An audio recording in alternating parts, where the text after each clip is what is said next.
నమస్కారం, welcome to JP news. పాత్రికేయ రంగానికి తీరని లోటు.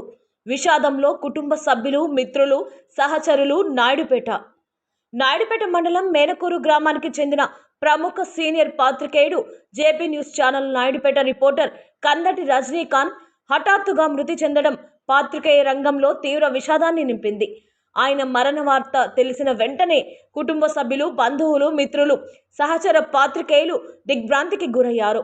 గత 10 సంవత్సరాలుగా జేపీ న్యూస్ ఛానల్లో నాయుడుపేట ప్రాంత ప్రతినిధిగా సేవలందించిన రజనీకాంత్ తన నిబద్ధత, నిజాయితీ, ప్రజా సమస్యలపై అవగాహనతో ప్రత్యేక గుర్తింపు పొందారు.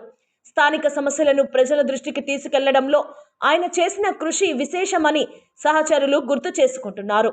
నాయుడుపేట ప్రాంతంలో జేపీ న్యూస్ ఛానల్కు మంచి గుర్తింపు తీసుకురావడంలో ఆయన కీలక పాత్ర పోషించారని ఛానల్ యాజమాన్యం పేర్కొంది. ఇటీవలే తన కుమార్తె వివాహాన్ని ఘనంగా నిర్వహించిన రజనీకాంత్ మరణం కుటుంబ సభ్యులను తీవ్ర విషాదంలోకి నెట్టింది. వివాహ వేడుకల ఆనందం ఇంకా ముగియకు ముందే చోటు చేసుకున్న ఈ ఘటన కుటుంబానికి తీరని లోటుగా మారిందని బంధువులు ఆవేదన వ్యక్తం చేస్తున్నారు. రజనీకాంత్ మంచి మనసున్న వ్యక్తిగా, అందరితో స్నేహపూర్వకంగా మెలిగే వ్యక్తిగా పేరు తెచ్చుకున్నారు.